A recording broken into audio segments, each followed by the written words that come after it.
අද අපි කුඩා සූත්‍ර දේශනාවක් පැහැදිලි කළ දෙන්න කල්පනා කළා. දේශනාව නැත්නම් සූත්‍ර දේශනාව කුඩා වුණාට එහි අන්තර්ගත ධර්මයන් කිසි විදිහකින් කුඩා වෙන්නේ නැහැ. කුඩා කියලා අපි කියවර ප්‍රමාණයෙන් දේශනාවේ තියෙන කරුණු පොඩි කියන එක. නමුත් එහි අන්තර්ගත ධර්මය අතිශයින් පුලුල් ගැඹුරු ගුණෙන් ප්‍රමාණ කරන්න බැරි තරම් වටිනාකමින් යුක්තයි.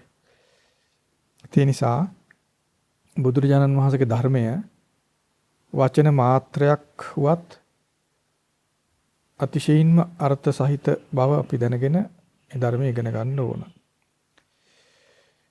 අද අපි කියලා දෙන්න කල්පනා කරේ අංගුත්තර නිකාය 2 පොතේ තිබෙන අභිඤ්ඤා සූත්‍රය.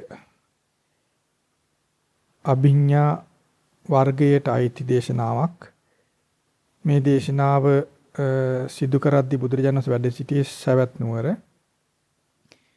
දේශනාවේ නම අභිඤ්ඤා සූත්‍රය.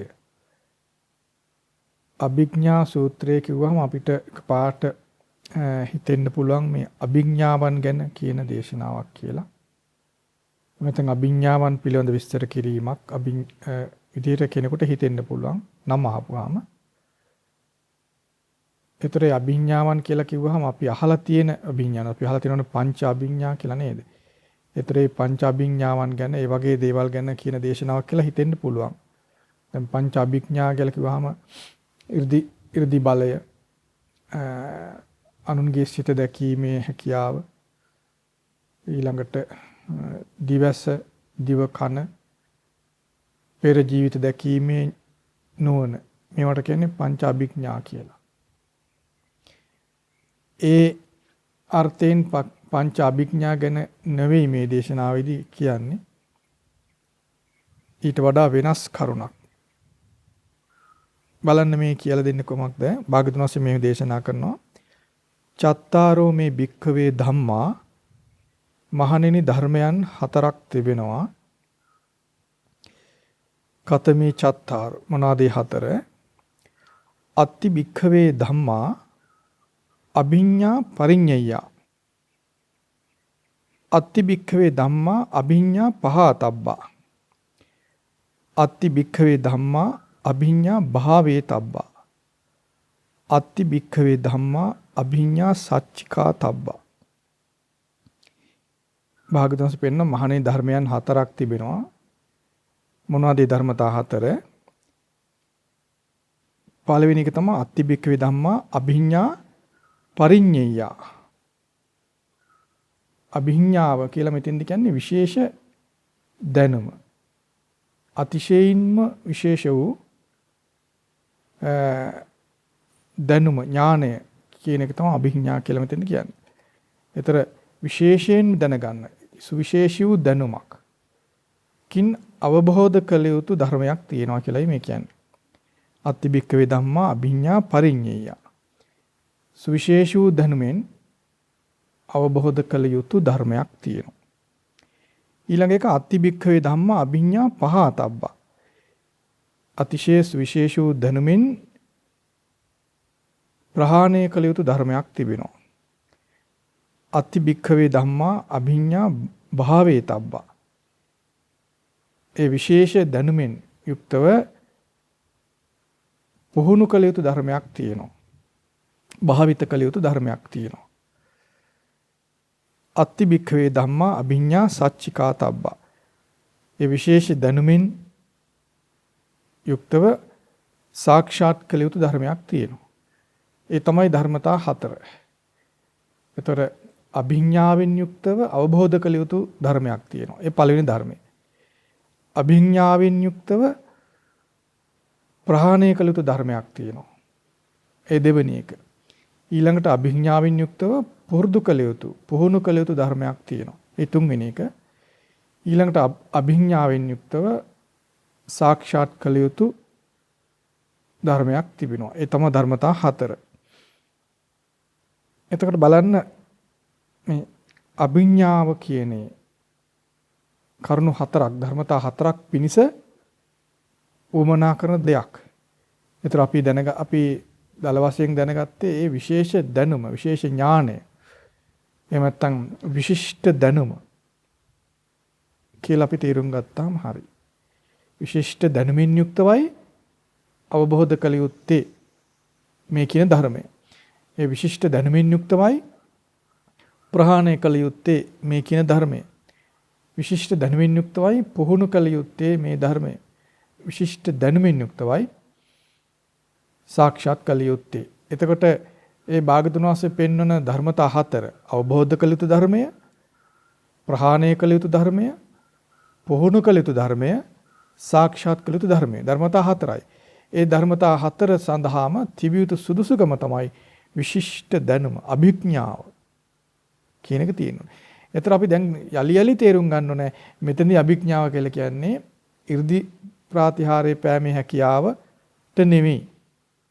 අනුන්ගේ සිත දැකීමේ දක්ෂකමටවත්, පෙර ජීවිත දැකීමේ දක්ෂකමටවත්, දිවස හෝ දිව කන කියන ඒ දක්ෂතා වලට නෙමෙයි. ඒවත් විශේෂ දැනුම්, විශේෂ හැකියාව. ඒ නිසා ඒවටත් අභිඥා කියලා කියනවා.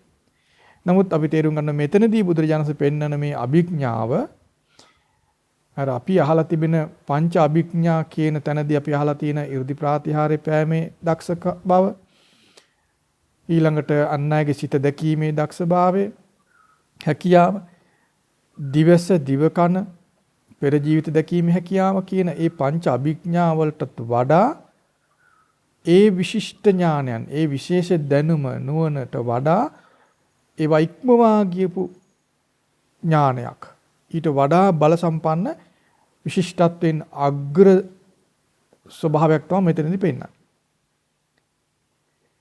එතකොට මක්නිසාද බුදුරජාණන් වහන්සේ පහළ වීමෙන් තමයි අපට මේ අභිඥාවන් ගැන කියලා දෙන්නේ. නමුත් අපි අහලා තිබෙන, අපි ඉගෙනගෙන ඉඳලා පංච අභිඥා කියන ධර්මයන්, 이르දි ප්‍රාතිහාරය, ඊළඟට අනුන්ගේ සිත දැකීමේ හැකියාව,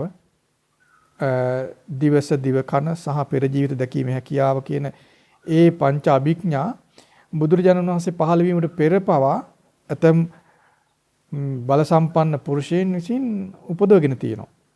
අපේ මහා බෝසතාණන් වහන්සේම පෙර ජීවිතවලදී පංච අභිඥා උපදවගත් අවස්ථා ගණනාවක් තියෙනවා. අප්‍රමාණ ජීවිතවලදී පංච අභිඥා උපදවගෙන තියෙන අපේ මහා බෝසතාණන් වහන්සේ. ඉතින් වෙන තවත් ඒ වගේ උතුමන් වහන්සේලා අප්‍රමාණ මේ ලෝකේ හිටියා. අදටත් කොහේ හරි ඉන්න පුළුවන් ඒ වගේ හැකියාව තියෙන අය. ඒ නිසා ඒ පංචාභිඥාවලදී පෙන්වන විශිෂ්ට දැනුම ඉක්මවා ගිය විශිෂ්ට භාවයෙන් යුක්ත දැනුමක් පිළිබඳවයි මේ භාගතුන් වහන්සේ මේ දේශනාවේදී පෙන්වන්නේ. අපි හිතමු යම් කෙනෙකුට මේ ඒකෙන් අදහස් වෙන්නේ දැන් පංච අභිඥා කියලා අපි ඉගෙන ගත්තා වූ අභිඥාව, ඒ දැනුම ප්‍රමාණවත් නැහැ මේ භාගතුන් වහන්සේ පෙන්වන සතර ආකාරයේ ධර්මයන් සම්පූර්ණ කර ගැනීම පිණිස. දැන් යම් කෙනෙකුට 이르දි ප්‍රාතිහාරය පාන්න පුළුවන්කම තියෙන්න පුළුවන්. ඒකත් විශිෂ්ට ඥානයක්, අභිඥාවක්. නමුත් 이르දි ප්‍රාතිහාරය පාන්න පුළුවන්කම තිබුණු පමණින් මේ භාගතුන් වහන්සේ අවබෝධ කළ යුතු, ප්‍රහාණය කළ යුතු, පුහුණු කළ යුතු, සාක්ෂාත් කළ යුතුයි කියලා පෙන්වන ධර්මයන් උපදවන්න බැරි වෙනවා. 이르දි ප්‍රාතිහාර්ය ප්‍රමාණවත් නැහැ. ඊළඟට අනුන්ගේ සිත දැකීමේ හැකියාව, දිවස දිවකන මේ ආදී විශේෂ දැනුමක් තිබුණු පළියට ඒ දැනුම කිසිසේත් ප්‍රමාණවත් නැහැ භාගතුන් වහන්සේ මෙතනදී පෙන්වන මේ ධර්මතා හතර සඳහා. එතකොට බලන්න දැන් මේ අභිඥා කියලා අපි ඉගෙන ගත්ත යුතු දේ, ඉගෙන ගන්නා දේ ගැන තේරුම් ගන්නයි මම මේ කරුණ කිව්වේ. එතකොට අභිඥා කියව එකපාරට හිතෙන්න බලන් දිවස දිවකන ආදී දේවල් තිබුණොත් අපිට එනම් මේ ධර්මයන් පුරුදු කරන්න පුළුවන් කියලා.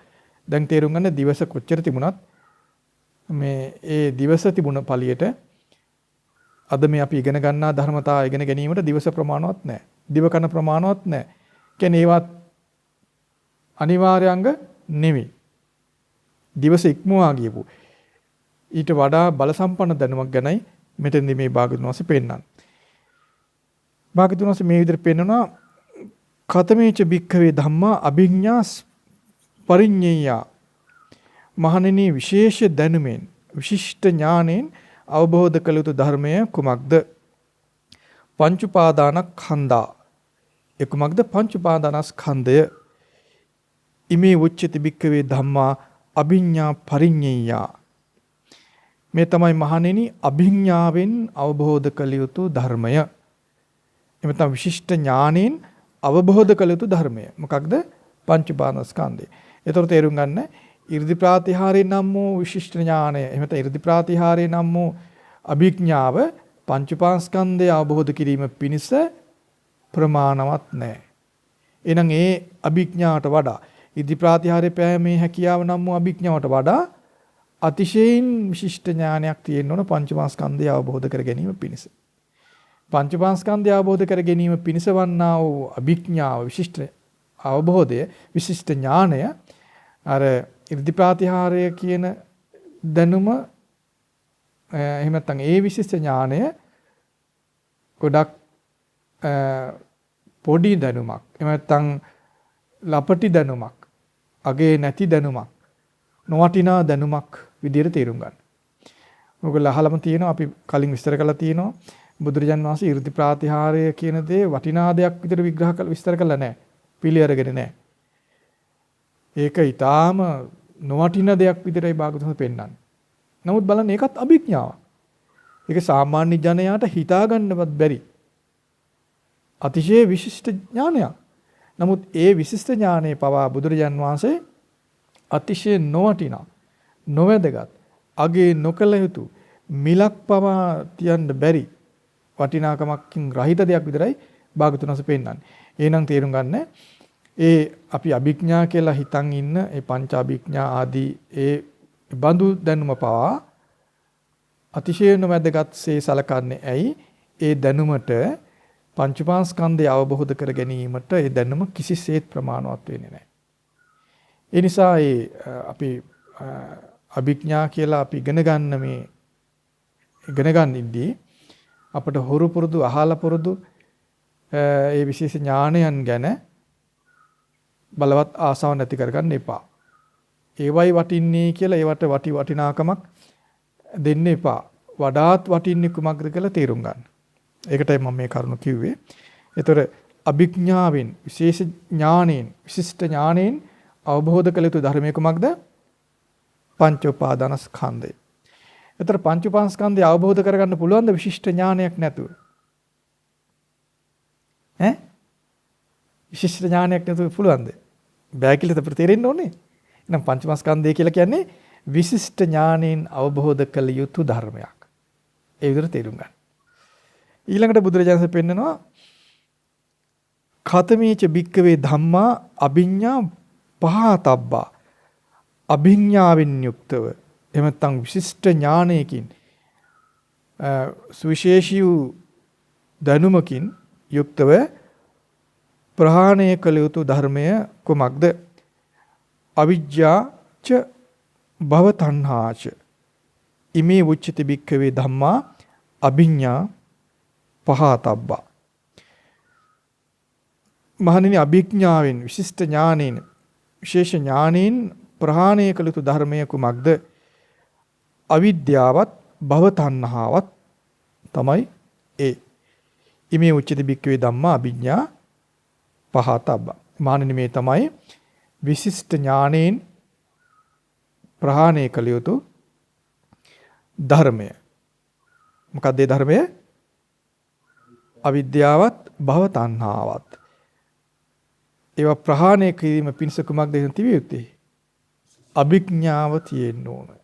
ඒ කියන්නේ අභිඥාව කියලා මෙතන කියන්නේ විශිෂ්ට ඥානය. අතිශය විශිෂ්ට වූ ඥානයක් තියෙන්න ඕන.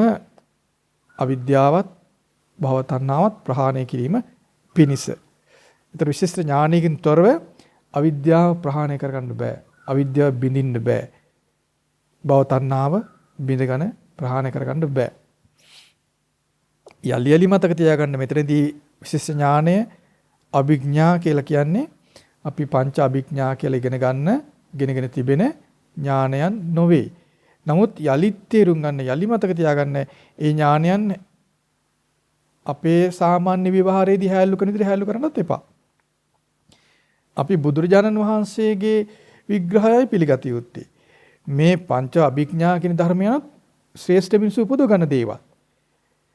පෘථග්ජන ලෝකේ පවා බුදු කෙනෙක් පහළ නොවුන කලක පවා මහා පුරුෂයෝ තමයි පංච අභිඥා පව උපදව ගන්න. දැන් අපේ මහා බෝසත්න් වහන්සේ පංච අභිඥා උපදව ගත්තා. උන්වහන්සේ මහා පුරුෂයෙක්. බල සම්පන්න කෙනෙක්. දෙවියන්ගෙන් වැඳුම් ලැබූ කෙනෙක්. සම්බුද්ධත්වයේ පිණිස පෙරුම් පිරූ කෙනෙක්. පසු කාලීනව මහා බෝසත්න් වහන්සේ සම්බුද්ධත්වයට පත් වුණා. ඒතර උන්වහන්සේ නිකම් මිනිසෙක් නෙවෙයි. මහා පුරුෂයෙක්. ඒ මහා පුරුෂයෙක් විසින් උපදවගෙන තිබුණා වූ පංච අභිඥා පවා වටිනා දේ බවට පත් වෙන්නේ නැහැ. පංච උපාස්කන්ධය අවබෝධ කිරීම පිණිස ඊළඟට අවිද්‍යාව ප්‍රහාණය පිණිස ඒ පංච අභිඥාත් උපකාර රහිතයි. එහෙනම් අපි මේ බඳු අභිඥා පිණිස අල්මක්කින් කටයුතු නොකළ යුතුයි. ඒතර අපි විශේෂයෙන් මේ පංචපාස්කන්ධය අවබෝධයේ පිණිස අවිද්‍යාව ප්‍රහාණය පිණිස උපදවා ගත යුතු ඥාණය කොයි වගේද කියලා අපි තේරුම් ගන්න ඕනේ. ඒ සඳහා ඒ ගැන යමක් තේරුම් ගන්නයි මම මේ දේශනාව කියලා දෙන්න කල්පනා කළේ. ඊළඟට භාග්‍යවතුන්ස පෙන්වා දෙනවා කතමේච භික්කවේ ධම්මා අභිඥා භාවේ තබ්බා. මහණෙනි අභිඥාවෙන් යුක්තව භාවිත කළ යුතු එමෙත්තන් පුහුණු කළ යුතු ධර්මයේ කුමක්ද? විශිෂ්ට ඥාණයෙන් පුහුණු කළ යුතු ධර්මය. සමතෝච විපස්සනාච ඉමේ උච්චති භික්කවේ ධම්මා අභිඥා භාවේ තබ්බා. මහණෙනි අභිඥාවෙන් යුක්තව භාවිත කළ යුතු ධර්මය තමයි සමතයත් විදර්ශනාවත්. බලන්න අපි හිතන්නේ නම් අපිට මා ලේසියෙන් වැඩෙනවා හරි අපිට ටක් ගාලා වැඩෙනවා ඔහොම හිතනවනේ ගොඩක් අය. කතාත් හිතනවනේ. නේ? ඇයි ඒ ටික දවසකින් මේක ඒව නෑ කියලා කියන්නේ. භාවනාවට පටන් ගන්න ගොඩක් කට්ටිය කියනවා මට නම් ෂෝක් එකට එන්න හරි ෂෝක් කියලා වීඩියෝ කරලා ඒගොල්ලන් ඒව පෙනෙන්න අහන්නත් සලසලා මිසුනේ. ටික කලකින් අන්න සමහර ගොඩක් අය ඒක නැතුව මුකුත් නැතුව ඉන්නවා. සමහරු ගැටෙනවා, සමහර අමනාප වෙනවා. නේ? දැන් පේනවද විතර මේ ඒ භාවනාව වැඩෙනවා මට සමාධිය තිබුණා කියලා උජාරුවට කතා කළ දේ පස්සේ මුකුත් නැතුව අකුසලෙන් පීඩා විඳින එහෙම නැත්නම් සමහරු ධර්මයටත් ගරහන මට්ටමට සමහර අයපත් වෙනවා. ධර්මයේ කියා දුන්නාට පවා ගරහගෙන යන සමහර අය ඉන්නවා. ඒතර ඒ තිබුණ සමතයට මොකද උනේ ඒගොල්ලන්ගේ? ඇයි නැති වෙලා ගියේ? සමතේ වැඩිම පිණිස නැත්නම් භාවිත කිරීම පිණිස වන මූලික සුදුසුකම නැති නිසා ඒක උනේ. මොකද්ද මූලික සුදුසුකම? අභිඥා, විශිෂ්ට ඥානය, විශේෂ දැනුම. අන්නේ දැනුම නැති නිසායි ඉපදුන සමතේ නැති වෙලා ගියේ. භාවිත කරන්න බෑ. දැන් මව දුර්වල නම් ඉපදුන ළමයා විනාශ වෙලා යනවා. නේද? ගොවියා දුර්වල නම් හදිච්ච භෝගය විනාශ වෙලා යනවා. ඒ වගේ මනුෂ්‍යයා අඥානයි නම් ඉපදිච්ච භවභෝගේ පවා නැති වෙලා යනවා. සමහරුන්ට ගොඩාක් ධනෙ ලැබෙනවා, මිල මුදල් ලැබෙනවා, ටික කලකින් හිඟමනට වැටෙනවා. එහෙම මිනිස්සු ලෝකේ කොච්චර ඉන්නවනේ? ඒ පිළිච්ච දේ රැක ගන්න බෑ. ඒ විදිහටම තමයි සමහරට භාවනා කරලා සමාධි වැඩෙන කට්ටිය ඉන්නවා. සමහර අය ධානා සමාධි භාව උපදව ගන්න කට්ටිය ඉන්නවා. ටික කලකින් ඒ සමාධි ආදී අහිමි වෙලා පීඩාවටපත් වෙච්ච අය ඉන්නවා. ඇතැම් අය ගොඩාක් දුර්වල මට්ටම් වලටපත් වෙන අය ඉන්නවා. එකලත් හිටියා මේකලත් එහෙම ඉන්නවා. අනාගතෙත් එහෙම කට්ටිය ඉන්න පුළුවන්. මොකද්ද හේතුව? හේතුව තමයි ඒ විශිෂ්ට ඥානය නැතුව භාවිත කරනවා. සමතේ භාවිත කරනවා. විශිෂ්ට ඥානේ නැහැ. ගොවිකම නොදැන වගාවට ගියාම වෙනදී අස්වැන්නක් ලබන්න බෑ. වගාව විනාශ කර ගන්නවා ටික කලකින්. ශිල්පේ නොදැන ඒ කිසිම කටයුත්තක් කර ඒ කටයුත්තකට අදාළ ශිල්පය දැන ගන්න ඕන. රියදුරුකම දන්නේ නැතුව වාහනයක් එලවන්න ගියාම කරන්න බෑ. ඒ වගේ විශිෂ්ට ඥානය නැතුව, සුශේෂී ඥානය නැතුව සමත විදර්ශනා භාවිත කරන්න බෑ. එහෙනම් සමතයත් විදර්ශනාවත් අභිඥාවෙන් පුහුණු කළ යුතු දෙයක්. විශිෂ්ට ඥානයෙන් පුරුදු කළ යුතු දෙයක්, ධර්මතාවයක්. කතමේච භික්කවේ ධම්මා අභිඥා සච්චිකාතබ්බා. මහණෙනි විශිෂ්ට ඥානයෙන් සාක්ෂාත් කළ යුතු ධර්මය කුමක්ද? විජ්ජාච විමුක්තිච ඉමේ උච්චති භික්ඛවේ ධම්මා අභිඥා සච්චිකාතබ්බා. මහණෙනි විද්‍යාවත් විමුක්තියත් විශිෂ්ට ඥානීන් සාක්ෂාත් කළ යුතු ධර්මයන්. ඒතර විද්‍යා විමුක්තිකින් ධර්මයන් විශිෂ්ට ඥානෙ නැතුව අභිඥා නැතුව අවබෝධ කරගන්න සාක්ෂාත් කරගන්න බෑ. බලන්න සමහර විද්‍යා විමුක්ති කිව්වහම සමත විදර්ශනා මුල් කරගෙන සිතේ ඇති වෙන පිරිසිදු භාවයන් විද්‍යා විමුක්ති කියලා කියන්නේ. ඒතර සමතයත් විදර්ශනාවත් භාවිත හොඳින් භාවිත කළොත් විද්‍යාව සම්පූර්ණ වෙනවා. විමුක්තිය සම්පූර්ණ වෙනවා. ඒ සඳහා උපකාර වෙන්නේ අභිඥා එන විශිෂ්ට ඥානය, විශේෂ දැනුම. ඒ අභිඥාව එහෙම විශිෂ්ට ඥානය නැති කෙනා විද්‍යා විමුක්තිය ඉපදුනා කියලා රැවටෙනවා. රැවටෙන්න පුළුවන්. දැන් සමහර අය සෝවාන් වුණා කියලා හිතනවා. එහෙම නැත්නම් අනාගාමී වුණා කියලා හිතනවා. නැත්නම් අරහත්ත්වයටපත් වුණා කියලා හිතනවා. ඇත්තටම මෙහෙ වෙලා නැතුව සමහරු රැවටෙන අය ඉන්නවා. සමහර අය ටික කලක් ගිහිල්ලා තේරුම් ගන්නවා නෑ එහෙම දෙයක් නෑ ඇත්ත තමයි කියලා හිතනවා. ඇතම් අය එහෙම ආબોධ වුණා කියලා හිතමින්ම කිලිටි සිතෙන්, ගැටුණු සිතෙන්, පීඩාකාරී සිතෙන් වාසය කරන අයත් ඉන්නවා. නමුත් ඒගොල්ලෝ හිතනවා මට අවබෝධයක් තියෙනවා. මම යම් දැනුමක් එහෙම නැත්නම් අවබෝධයක්කින් යුක්තයි කියලා හිතනවා. නමුත් ඒගොල්ලෝ සිත කිලිටි. විද්‍යාවක් නැහැ, විමුක්තියක් නැහැ.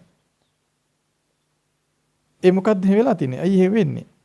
අර මුලාවෙන් ඉන්නේ එහෙම නැත්නම් පසු කාලේ හෝ එහෙම තේරෙනවා මට මේ එහෙම අවබෝධයක් ඇති වෙලා නැහැ කියලා පස්සෙත් තේරෙන අය ඉන්නවා. නමුත් ඒ වගේ මුලාවකටපත් වෙන්නේ අය. රැවටිලා ඉන්නේ අය අවබෝධ වුණා විමුක්තියටපත් වුණා කියලා. ඒකට හේතුව තමයි යම් ධර්මයක් පුරුදු කරගෙන තියෙනවා. නමුත් විශිෂ්ට ඥානයෙන් තොරයි. අභිඥාවෙන් තොරයි. එතන මුලාවටපත් වෙනවා. එහෙනම් තේරුම් ගන්න පංච උපාදානස්කන්ධය අවබෝධය කර ගැනීම පිණිස විශිෂ්ට ඥානය තිබිය යුතුයි. විශිෂ්ට ඥානයෙන් යුක්තවයි පංච උපාදානස්කන්ධය අවබෝධ කරන්න පුළුවන්කම තිබෙන්නේ. ඊළඟට අවිද්‍යාවත් භවතණ්ණාවත් ප්‍රහාණය කර ගැනීම පිණිස විශිෂ්ට ඥානය තිබිය යුතුයි. සමතයත් විදර්ශනාවත් පුහුණු කර ගැනීම පිණිස විශිෂ්ට ඥානය තිබිය යුතුයි. විද්‍යාව විමුක්තිය සම්පූර්ණ කර ගැනීම පිණිස සාක්ෂාත් කර ගැනීම පිණිස විශිෂ්ට ඥානය තිබිය යුතුයි. අභිඥා තිබිය යුතුයි. ඒතර බලන්න දැන් අපි ධර්මතා හතරක් ගැන ඉගෙන ගත්තා. නේද? අභිඥාව මුල් කරගෙන අභිඥාවෙන් යුක්තව අවබෝධ කළ යුතු ධර්මයක් ගැන ඉගෙන ගත්තා. අභිඥාවෙන් යුක්තව ප්‍රහාණය කළ යුතු ධර්මයක් ගැන ඉගෙන ගත්තා. අභිඥාවෙන් යුක්තව පුරුදු කළ යුතු ධර්මයන් ගැන ඉගෙන ගත්තා. අභිඥාවෙන් යුක්තව සාක්ෂාත් කළ යුතු ධර්මයන් ඉගෙන ගත්තා. ඒතර පංච උපාදානස්කන්ධය අභිඥාවෙන් අවබෝධ කළ යුතු එකක් ධර්මයක්. ඊළඟට අවිද්‍යාව සහ භව තණ්හාව අභිඥාවෙන් ප්‍රහාණය කළ යුතු ධර්මතා. සමතයත් විදර්ශනාවත් අභිඥාවෙන් පුහුණු කළ යුතු භාවිත කළ යුතු ධර්මතා. ඊළඟ විද්‍යාව සහ විමුක්තිය අභිඥාවෙන් යුක්තව සාක්ෂාත් කළ යුතු ධර්මතා. මේ ධර්මතා හතර ගැන ඉගෙන ගනිද්දී ඔබට මතක් වෙන්නේ මොනවද? ආසන්නම දැනුම විදියට මොකක්ද ඔබට තියෙන්නේ? මේ ධර්මතා හතර ගැන අහනකොට. චතුරාර්ය සත්‍යනේ ආර්ය සත්‍ය හතරයි මේ කියන්නේ. බලන්න පංච උපාදානස්කන්ධය කියලා කියන්නේ දුක්ඛාර්ය සත්‍යයට. අවිද්‍යාව සහ භව තණ්හාව කියන්නේ සමුදය ආර්ය සත්‍යය. විද්‍යා විමුක්ති කියන්නේ නිරෝධ ආර්ය සත්‍යය. සමතේ විදර්ශනාව කියලා කියන්නේ මාර්ගයට නේද? මාර්ග ආර්ය සත්‍යය. එතකොට ආර්ය සත්‍ය හතර ගැනයි මේ කියලා දෙන්නේ නේ. දැන් තේරුම් ගන්න. එවනම් ආර්ය සත්‍ය හතර අවබෝධයේ පිණිස අභිඥාව තිබිය යුතුයි. අභිඥාවෙන් යුක්තවයි ආර්ය සත්‍ය අවබෝධය සිදු වෙන්නේ. දැන් යලි තේරුම් ගන්න මෙතින්දි අභිඥා කියන වචනය තිබුණට එයින් හැඟෙන්නේ අර අපි පංච අභිඥා විදියට ඉගෙන ගන්නා වූ ඒ ඥානයන් නොවේ. ඒ බඳු ඥානයන් තිබුණා කියලා එපමණකින් ආර්ය සත්‍ය අවබෝධය ඇති වෙන්නේ නැහැ. ආර්ය සත්‍ය අවබෝධයේ පිණිසවන අභිඥාව පංචාභිඥා කියන ඒ ඥානයන් සමග ගොඩාක් දුරස්. මක් නිසාද බුදුරජාන් වහන්සේ නමක් පහළ වුණත් නැතත් ආර්ය සත්‍ය අවබෝධයේ පිණිස නොවන පංචාභිඥා උපදව ගන්න පුළුවන්. ශාසනයෙන් තොරව පුළුවන්.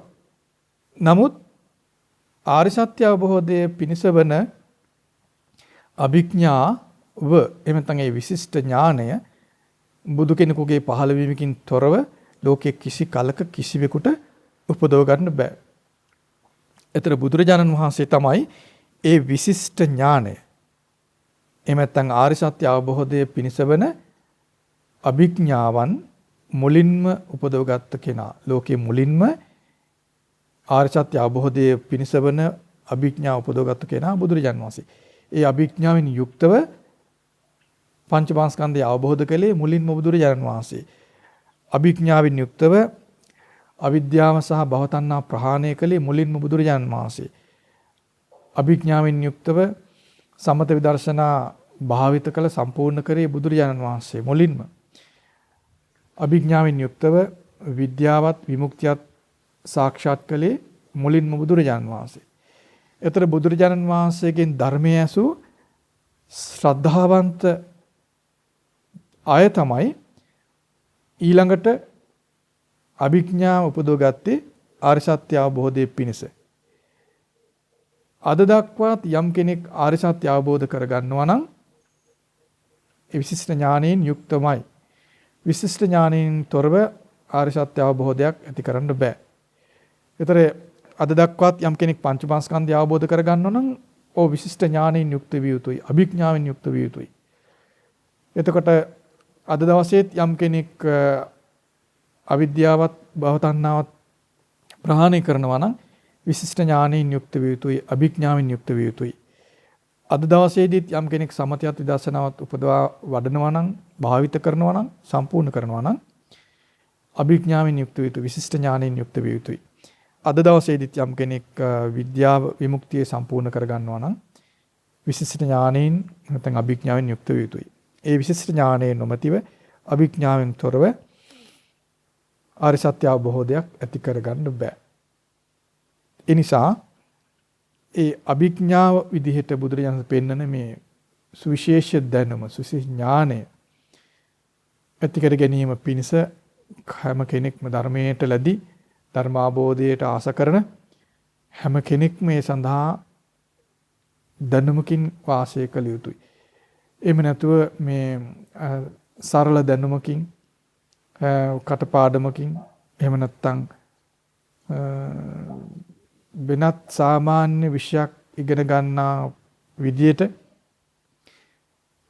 වෙනත් ලෝක විෂයන් තියෙනවනේ නේද? ඒ බඳු විෂයන් ප්‍රගුණ කරන්නා විදියට ආර්ය සත්‍ය ගැන අවබෝධ ඥානයක් ඇති කරගන්න බෑ. පංච උපාස්කන්ධය අවබෝධ කරගන්න බෑ. වෙන විෂයන් ඉගෙන ගන්නා විදියට. වෙනත් ශිල්ප ශාස්ත්‍ර ඉගෙන ගන්නා විදියට බෑ. ඊළඟට අවිද්‍යාව ප්‍රහාණය කරගන්න, භවතණ්හාව ප්‍රහාණය කරගන්න වෙන දේවල් කරන ක්‍රමයට බෑ. ඊළඟට සමත විදර්ශනා වඩන්නත් වෙනත් ශිල්ප ශාස්ත්‍ර ඉගෙන ගන්නවා, වෙන දේවල් පුහුණු කරනවා. නොයෙකුත් දේ අපි පුරුදු කරන මිනිස්සු නේද? විවිධාකාර මහා ලෝකයේ පිළිගන්න මහා ප්‍රකටව මිනිස්සු මහා වර්ණනා කරන දේවල් පුරුදු කරන මිනිස්සුනේ. අහසෙන් යනවා, ගුවන් කරණම් ගහනවා. ඊළඟට මේ වගේ මහා වික්‍රමයන් විදිහට සලකන දේවල් මිනිස්සු පුහුණු කරනනේ දක්ෂතා. නේද? නමුත් තේරුම් ගන්න ඒ කුමන වික්‍රමය කළත් සමත විදර්ශනා පුහුණු කිරීම ඊට වඩා ලොකු වික්‍රමයක්. මිනිස්සු නොයෙකුත් දේවල් ගායනයේ පුරුදු වෙනවා, රංගනයේ පුරුදු වෙනවා, විවිධ නිර්මාණ පුරුදු වෙනවා නේද? දේශනා කෞශල්‍ය ඇති කර ගන්නවා. විවිධාකාර හැකියාවන් මිනිස්සු පුරුදු කරනවානේ. නොයෙකුත් හැකියාව පුරුදු කරනවා. ඉතින් ඒ කිසිම හැකියාවක් සමත විදර්ශනා පුහුණු වීම පිණිස උපකාර වෙන්නේ නැහැ. ඒ නිසා මේ අපි කලිනුත් ගොඩාක් කලින් ඔයගොල්ලෝ කියලා ඇති හැකියාව වලින් මත් වෙන්න එපා කියලා. ඒකයි ඒ කියලා තියෙන්නේ. නේ? සමහර අයට පුදුම විදිහේ හැකියාවන් තියෙනවා කියලා හිතනවා අද කාලේනේ. නේද? සමහරට කායික හැකියාව තියෙනවා. මහා සටන්කාරීකම, එහෙම නැත්නම් ක්‍රීඩා වලින් දක්ෂකම්, නැත්නම් මතක ශක්තිය, ඊළඟට භාෂා හැකියාව, ඊළඟට මේ ගායන හැකියාව, ලේඛන හැකියාව, එහෙම නැත්නම් කඳු නගින්න පුළුවන් විවිධ විදිහේ හැකියානේ. සමහර විට කාර්මික දක්ෂතා, වෙන ශිල්ප ශාස්ත්‍ර, පිරිස් පාලන හැකියාව, පිරිස් යට කිරීමේ හැකියාව, මුකරිකම, කටවාචාලකම කියන්නේ ඒ වගේ හිතා ගන්න බැරි විදිහේ විවිධ හැකියා තිරමිසු ඉන්නවා. සමහර අයට හැකියා ගොඩාක් තියෙනවා. නමුත් තේරුම් ගන්න කිසිම හැකියාවක් සමතේ දිනු කරගන්න උපකාර වෙන්නේ නැහැ. විදර්ශනාව දිනු කරගන්න භාවිත කරන්න උපකාර වෙන්නේ නැහැ. ඒ සඳහා උපකාර වෙන්නේ අභිඥාව. ඒ සමත විදර්ශනා පුහුණු වීම පිණිස වන හැකියාවටයි මේ අභිඥා කියලා කියන්නේ. ඒක සුවිශේෂ දැනුමක්, විශිෂ්ට ඥානයක්, අන් සියලු ඥානයන් ඉක්මවා ඒ කිසිම ඥානයකට දෙවනි නොවන ඥානයක්. අභිඥාව කියලා කියන්නේ ඒකයි. ඒතර මේ ලෝකේ මහා බල සම්පන්න දේවල් කරපු, නිර්මාණ කරපු මහා පිරිස් එකතු කරගෙන තරම් හැකියාව තිබුණා මිනිස්සුන්ට මේ සමත විදර්ශනා අහලකටවත් එන්න බැරි වෙන්න පුළුවන්. මොකද මේ ලෝකේම වසඟයට ගන්න ඇතම් සාමාන්‍ය දක්ෂතා සමතේ වඩන්න, විදර්ශනා වඩන්න උපකාර රහිතයි. ඇතම් දක්ෂතා නිසා විශිෂ්ට ඥානයේ විදිහට අප ඉගෙන ගන්න මේ අභිඥාවන් උපදවන්න නොහැකි වෙලා යනවා. එතකොට සාමාන්‍ය ලෝක ව්‍යවහාරයේදී තිබෙන දක්ෂතා සහ බුදුරජාණන් වහන්සේ පෙන්වන මේ අභිඥාව කියන දක්ෂතාවය අහසයි පොළොවයි වගේ. නැගෙනහිර බටහිර වගේ කවදාවත් ලං නොවන දක්ෂතා. ඒ නිසා ඔයගොල්ලෝ බුදුරජාණන් වහන්සේ ගැන පැහැදීම මාත්‍රයක් හෝ තිබෙනවා නම්, ඔයගොල්ලන්ට පැහැදීම තියෙනවා, පැහැදීම් මාත්‍රයක් හෝ තිබෙන යමෙක් ඉන්නවා නම් ඒ අය බුදුරජාණන් වහන්සේගේ ධර්මයේ තුලින් උපදව ගන්නා වූ මේ විශිෂ්ට ඥානය අන් කිසිම දෙයකට සම කරන්නේ නැහැ. අනිකුත් කිසිම දැනුමකින්, හැකියාවකින්, ඥානයකින් මත් නොවි කටයුතු කරන්න ඕන ආර්ය සත්‍ය අවබෝධයේ පිණිස වන ඥානය ඇති කර ගන්න නම්.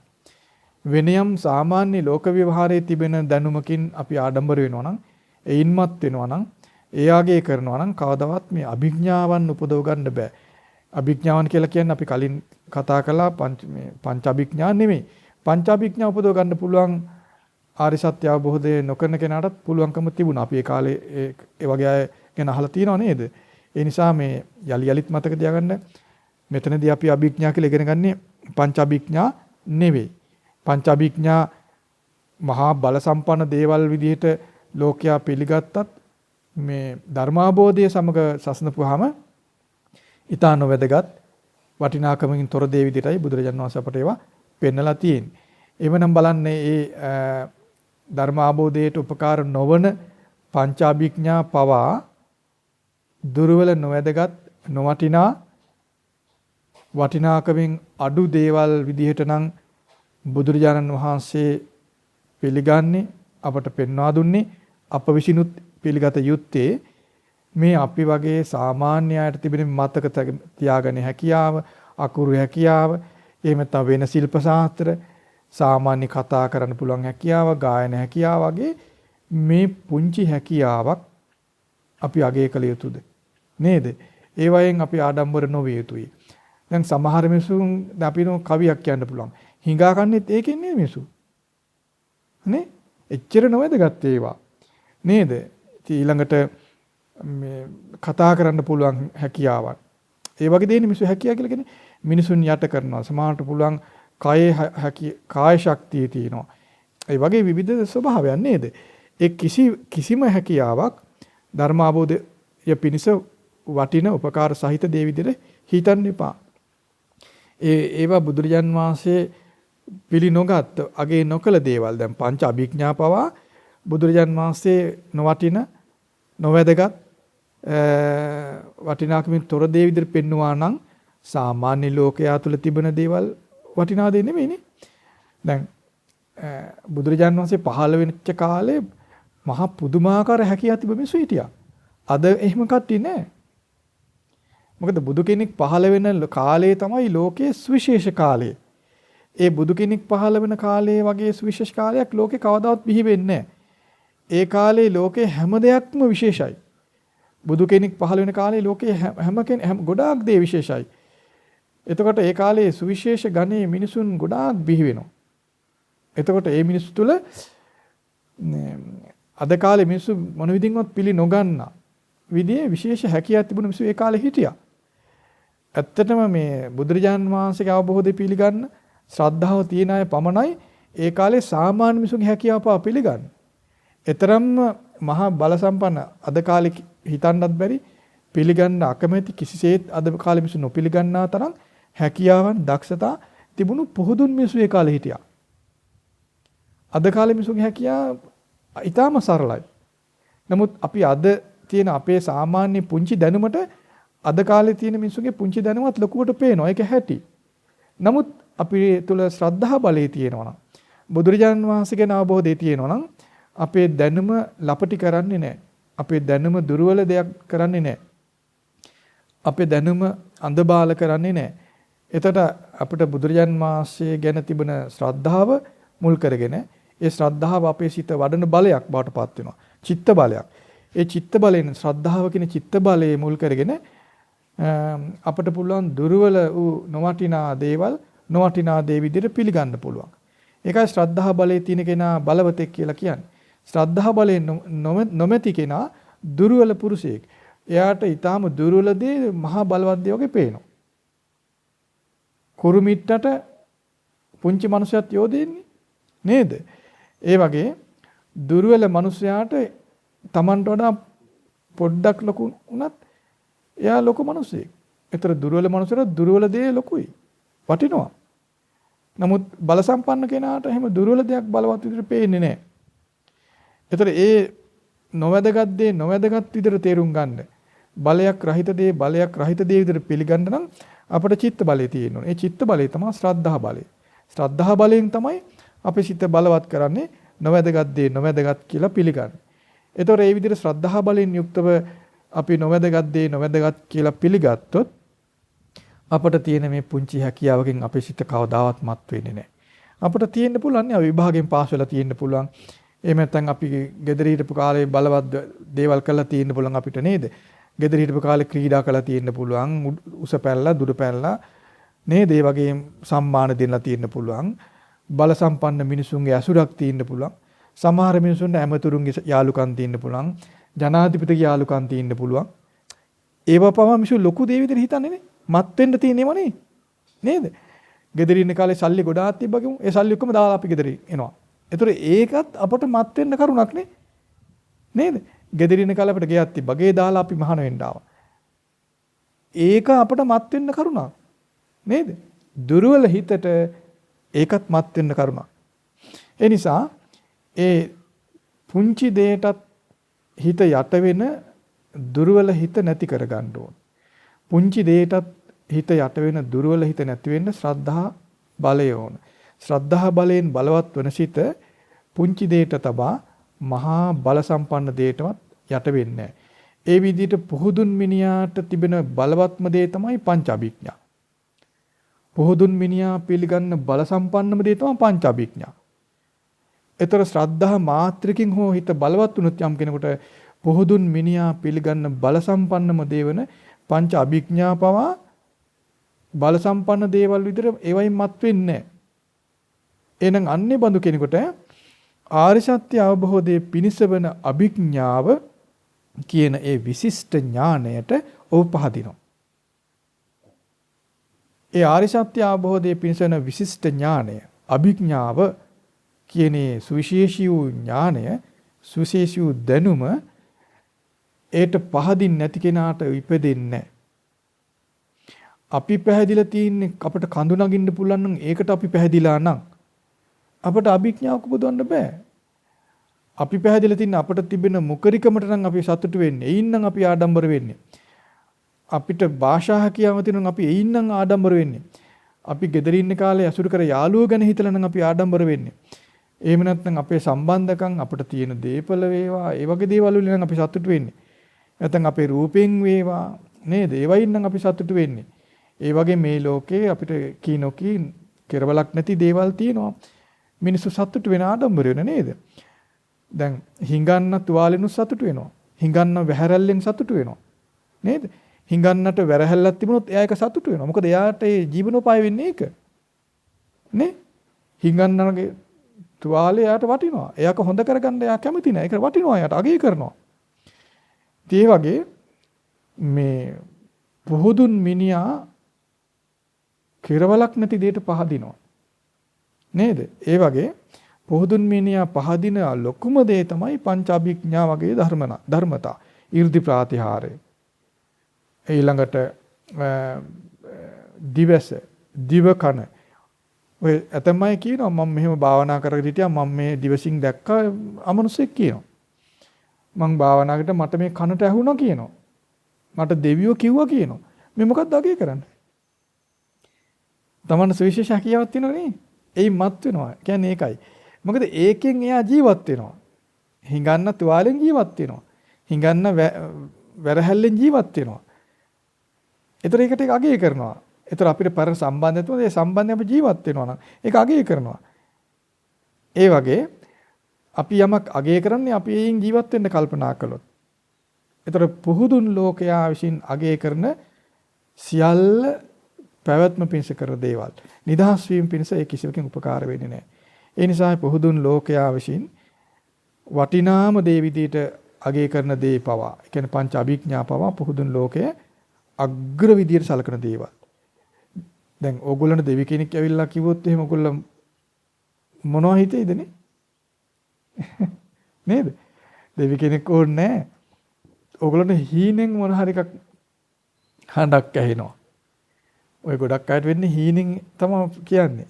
ඒතර හීනෙට රැවටෙනවා සමහර. හීනෙන් කියනවා මට දෙවි කෙනෙක් කිව්වා. කියලා රැවටෙන කට්ටිය ඉන්නවනේ. මුලාවන් වලට රැවටෙනවා. ඇතැම් විට අමනුෂ්‍යෝ කියන සමහර අයට. ඒ වගේ දෙයකට පවා මත් වෙනවනේ.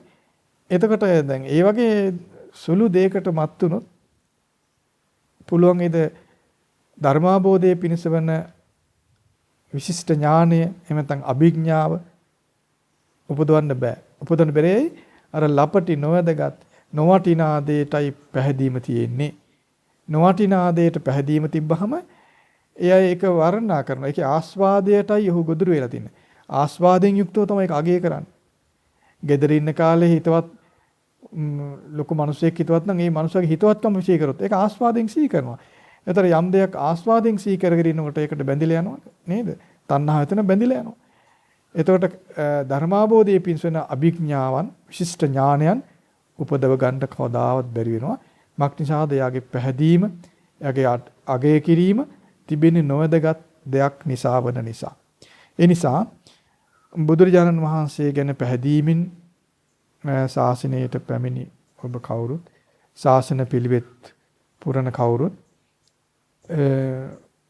පුහුදුන් සමාජයේ විසින් අගය කරන වටිනා දේවල් විදිහට පිළිගන්න දේවල් වලට වටිනාකමක්කින් යුක්තව සලකන්න එපා. ඒවා තිබුණොත් තියෙන්නේ සාමාන්‍ය ජීවිතයකට පමණයි. සාමාන්‍ය ජීවිතයේ ඉක්මවා තෘෂ්ණාවෙන් තොර ජීවිතයක් ඇති කරගන්න. එතන නිවන අවබෝධ කරන් දුකෙන් නිදහස් වෙන්න උමනා කරන්නේ විශිෂ්ට ඥානය. ඒ උමනා කරන විශිෂ්ට ඥානය එහෙම නැත්නම් අභිඥාවන් ඇති කරගන්න ඕන. ඒ විශිෂ්ට ඥානයෙන් යුක්තව අභිඥාවෙන් යුක්තව තමයි පංචමාස්කන්ධය අවබෝධ කරගන්න තියෙන්නේ. දුක්ඛාර සත්‍ය අවබෝධ කරගන්න තියෙන්නේ.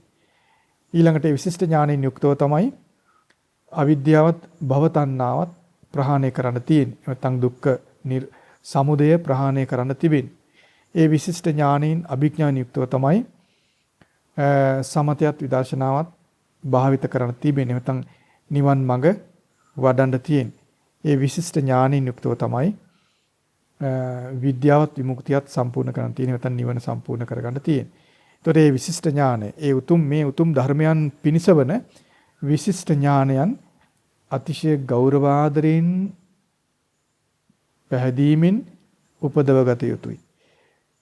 මේ විශිෂ්ට ඥානය පිළිබඳව ගෞරවාදරයක් නැත්නම් පැහැදීමක් නැත්නම් අපේ ගෞරවයේ පැහැදීම තියෙන්නේ පුහුදුන් ලෝකයේ අගය කරන මේ හිස් නොවටිනා දේ ගැන නම් මේ අග්‍ර වූ සුවිශේෂ වූ බුදුරජාණන් වහන්සේ විසින් උපදවගෙන අපට පෙන්වා දෙන විශිෂ්ට ඥානය අභිඥාවන් උපදව ගන්න බැරි වෙනවා. මේ විශිෂ්ට ඥානයන් අභිඥාව වලින් තොරව ආර්ය සත්‍ය අවබෝධයක් ඇති කරගන්න බැරි වෙනවා. ආර්ය සත්‍ය අවබෝධයෙන් තොරව සතර අපායන් නිදහස් වෙන්න පුළුවන් කමක් නැහැ. දුකෙන් නිදහස් වෙන්න පුළුවන් කමක් නැහැ. ඒ නිසා ආර්ය සත්‍ය අවබෝධයේ පිණිස උත්සාහ කරන ඔබ කොයි කවුරුත් ඒ ආර්ය සත්‍ය අවබෝධයේ පිණිස වන අභිඥාව එමෙතන විශිෂ්ට ඥානය ඇතුව කටයුතු කළ යුතුයි. ඒ විශිෂ්ට ඥානය ඇතිවීම පිණිස පොහුදුන් ලෝකයේ අගය කරන කිසිම හැකියාවක් වටිනා කියලා වටිනා දේ විදිහට පිළි අරගෙන එයින් ආඩම්බර නොවිය යුතුයි.